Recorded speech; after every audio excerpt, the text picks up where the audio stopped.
Hello बच्चों, कैसे हैं आप सभी लोग। आशा करते हैं आप लोग ठीक ठाक होंगे, स्वस्थ होंगे और अपनी पढ़ाई बहुत मेहनत और लगन से कर रहे होंगे। तो आज देश दुनिया की खबर के साथ हम सबका पहला करंट अफेयर क्वेश्चन है। हाल ही में मेजर ध्यानचंद खेल रत्न पुरस्कार 2025 के लिए किसे चुना गया है?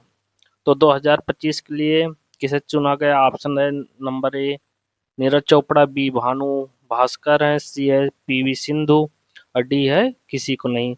तो 2025 के लिए ध्यानचंद खेल रत्न पुरस्कार के लिए किसी को नहीं चुना गया है। यह चीज आप लोग ध्यान दीजिएगा। यह पुरस्कार 29 अगस्त 2026 को दिया जाता। मेजर ध्यानचंद खेल रत्न पुरस्कार भारत का सर्वोच्च खेल सम्मान है, ये भी आप सभी लोग ध्यान दीजिएगा। और 2024 में मनु भास्कर, डी मुकेश और हरमनप्रीत सिंह और प्रवीण कुमार को इस खेल से इस पुरस्कार से सम्मानित किया गया था।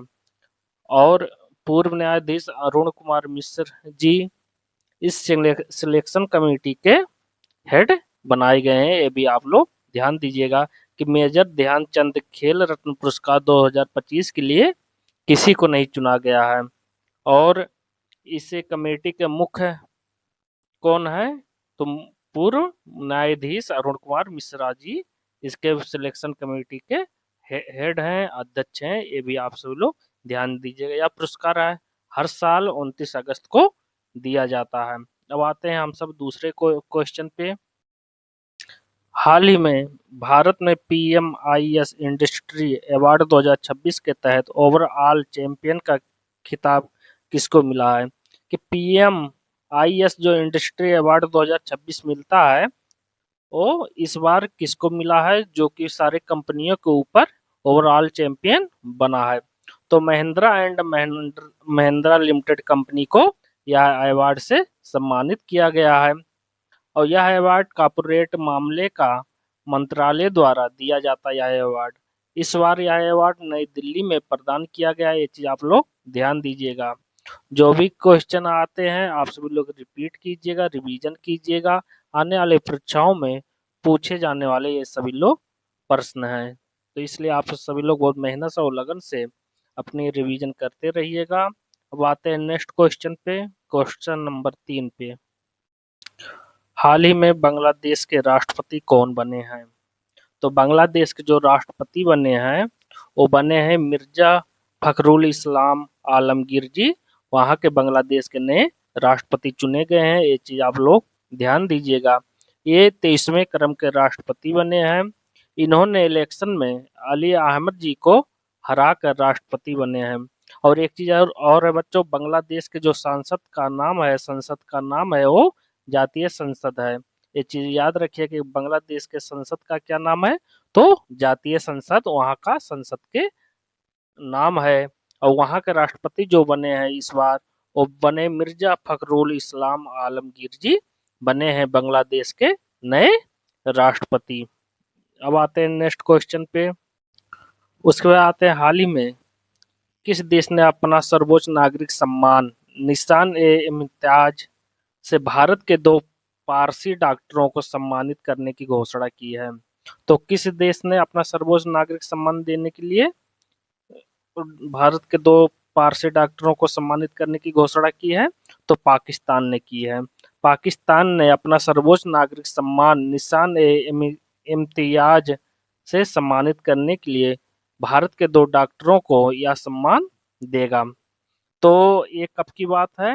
ये 1947 के घटने की चर्चा करते हैं। उस टाइम मोहम्मद अली जिन्ना जी, जिनके माध्यम से पाकिस्तान और भारत का बंटवारा हुआ था, उनको टीबी रोग हो गया था। तो ये दोनों डॉक्टर लोग गए थे वहां मिलने, तो उनको पता चला कि इनको टीबी रोग हो गया। तो उनकी रोग को छुपाने के लिए, ताकि ये पब्लिक में ना फैले कि इनको टीबी रोग हो गया है, जिससे बंटवारे में कोई समस्या आ जाए और सब, क्योंकि वहाँ के लोग चाहते थे कि बंटवारा हो जाए।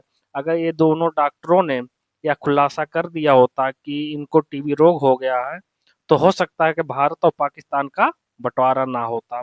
तो इस वजह से पाकिस्तान ने सर्वोच्च नागरिक सम्मान देने की घोषणा की है। अब आते हैं क्वेश्चन नंबर 5 पर। भारत ने पहले स्वदेशी AK-203 राइफल का सफल परीक्षण किया है, यह किस राज्य की कंपनी है? तो भारत ने पहली स्वदेशी AK-203 राइफल का सफल परीक्षण किया है। यह उत्तर प्रदेश के अमेठी जिले के कोरबा फैक्ट्री की कंपनी है, जिन्होंने AK-203 राइफल का सफल परीक्षण किया है। यह जो कोरबा फैक्ट्री है यह अमेठी जिले में है, ये चीज आप सब लोग याद रखिएगा। और इस कंपनी में भारत और रसिया ने मिलकर प्राइवेट कंपनी का निर्माण किया था राइफल बनाने के लिए। और AK-203 का राइफल का नाम क्या है? तो शेर इसका नाम है। AK-203 का अगर पूछता क्वेश्चन कि AK-203 का जो नाम है वो क्या नाम है, तो शेर नाम है, शेर नाम दिया गया है। ये चीज आप सभी लोग ध्यान दीजिएगा। और उसके बाद आते हैं हम सभी लोग नेक्स्ट क्वेश्चन पे, क्वेश्चन नंबर 6 पे। क्वेश्चन नंबर 6, पृथ्वी का सबसे पुराने जीवन के प्रमाण की खोज कहाँ हुई है?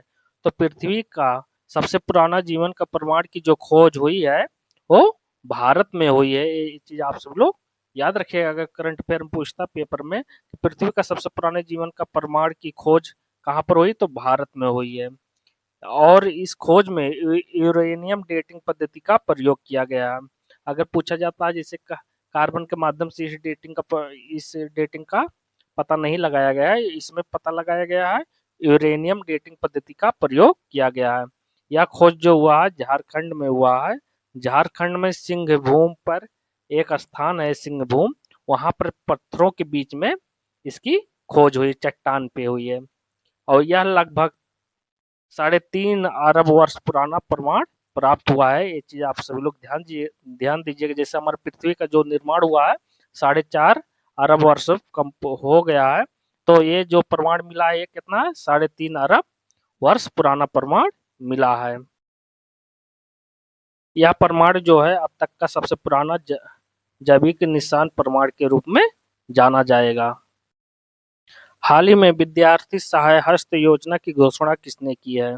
तो विद्यार्थी सहाय हस्त की घोषणा जो की गई है वो कौन सी सरकार ने की है? कर्नाटक सरकार ने विद्यार्थी सहाय हस्त योजना की घोषणा की है।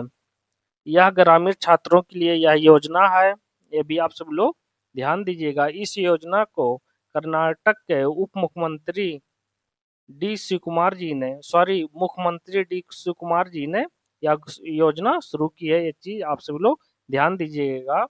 तो वहाँ के जो कर्नाटक के मुख्यमंत्री कौन है? डी शिवकुमार जी वहाँ के मुख्यमंत्री है, उन्होंने यह योजना शुरू किया है। और जो विद्यार्थी 10वीं तक ग्रामीण सरकारी स्कूलों में पढ़े हुए हैं, यह योजना उनके लिए है। इसके तहत सभी प्रकार के प्रतियोगी परीक्षाओं की तैयारी कराई जाएगी, हर क्षेत्र की तैयारी की जाएगी। अगर क्वेश्चन आता है कि विद्यार्थी सहाय हस्त योजना की घोषणा किसने की है, तो कर्नाटक सरकार ने यह घोषणा की है। ये चीज आप सभी लोग याद रखिए, कर्नाटक सरकार। उसके बाद आता क्वेश्चन नंबर 8, केंद्र सरकार ने जम्मू कश्मीर हाई कोर्ट की नई बेंच कहाँ स्थापित करने की घोषणा की है? तो केंद्र सरकार ने जम्मू कश्मीर की हाई कोर्ट को नई बेंच स्थापित की है, लद्दाख में स्थापित की है। ये चीज आप सभी लोग ध्यान दीजिएगा। जम्मू कश्मीर में हाई कोर्ट की जो स्थापना हुई थी वो 1928 में हुई थी। लाला कंवर सेठ जी जम्मू कश्मीर हाई कोर्ट के पहले मुख्य न्यायाधीश भी थे, ये भी आप सभी लोग ध्यान दीजिएगा। और 31 अक्टूबर 2019 को जम्मू कश्मीर और लद्दाख को केंद्र शासित प्रदेश के रूप में बनाया गया है। तो केंद्र सरकार ने जम्मू कश्मीर हाई कोर्ट की नई बेंच लद्दाख में स्थापित की है। और जम्मू कश्मीर में हाई कोर्ट की जो स्थापना हुआ था वो 1928 में हुआ था। और केंद्र शासित प्रदेश कब बना है? जम्मू और कश्मीर 31 अक्टूबर 2019 को बना है, जिसके पहले मुख्य न्यायाधीश कौन थे? लाला कंवर सेठ जी वहां के मुख्य न्यायाधीश थे। उसके बाद आता है हाल ही में भारत ने किस देश के साथ सीमा सुरक्षा और बुनियादी ढांचे पर केंद्रीय संयुक्त कार्य समूह की बैठक की है? तो ये जो बैठक हुई है, संयुक्त बैठक जो हुई है केंद्रीय, वो हुई है नेपाल के साथ हुई है। तो भारत ने नेपाल के साथ सीमा सुरक्षा और बुनियादी ढांचे पर केंद्रित संयुक्त कार्य समूह की बैठक की है। और यह जो बैठक हुआ है, अगर परीक्षा में पूछता है ये चौथी बैठक थी, ये 14वीं 14th क्रम की ये बैठक थी। यह बैठक जो हुआ भारत में देहरादून उत्तराखंड में आयोजित किया गया था यह बैठक। अब आते हैं नेक्स्ट क्वेश्चन पे, क्वेश्चन नंबर 10 पे। हाल ही में 135वें डूरंड कप खिताब किसने जीता है? तो 135वें डूरंड कप का खिताब जो जीतने वाले हैं वो कौन है? ईस्ट बंगाल फुटबॉल क्लब ने यह डूरंड का कप का खिताब अपने नाम किया है। ये कौन सा क्रम का खेल था? ये 135वें क्रम का खेल था। तो इसमें ईस्ट बंगाल फुटबॉल क्लब ने यह खिताब जीता है। और तो ईस्ट बंगाल फुटबॉल क्लब ने ये चौथी बार जीता, ये 17वीं बार यह खिताब जीता है। तो डूरंड कप जो है एशिया का सबसे पुराना फुटबॉल टूर्नामेंट है, ये भी आप सब लोग ध्यान दीजिएगा।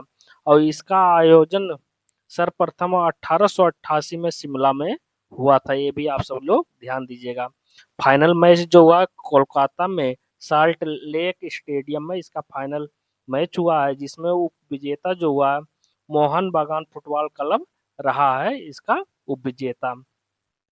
बच्चों, वीडियो को आप सभी लोग लाइक कमेंट शेयर जरूर कीजिएगा, सब्सक्राइब भी करना ना भूलिएगा और इसको ज़्यादा से ज़्यादा शेयर कीजिए, क्योंकि ये 10 मिनट वाला करंट अफेयर का क्लास है।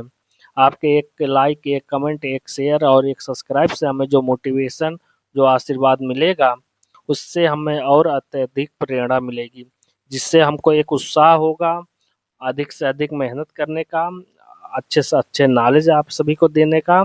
तो इसलिए वीडियो को ज़्यादा से ज़्यादा शेयर कीजिए, लाइक कीजिए, अपने दोस्तों को, अपने फैमिली में सभी को दिखाइए। फैमिली वालों के लिए न्यूज़ के तौर पर रहेगा और आप सभी के लिए एक करंट अफेयर के तौर पर वीडियो होने वाली है। और यूपी स्पेशल का रोहित सीरीज 28 तारीख से चालू होने जा रहा है, तो आप सभी लोग उसे भी देखिए।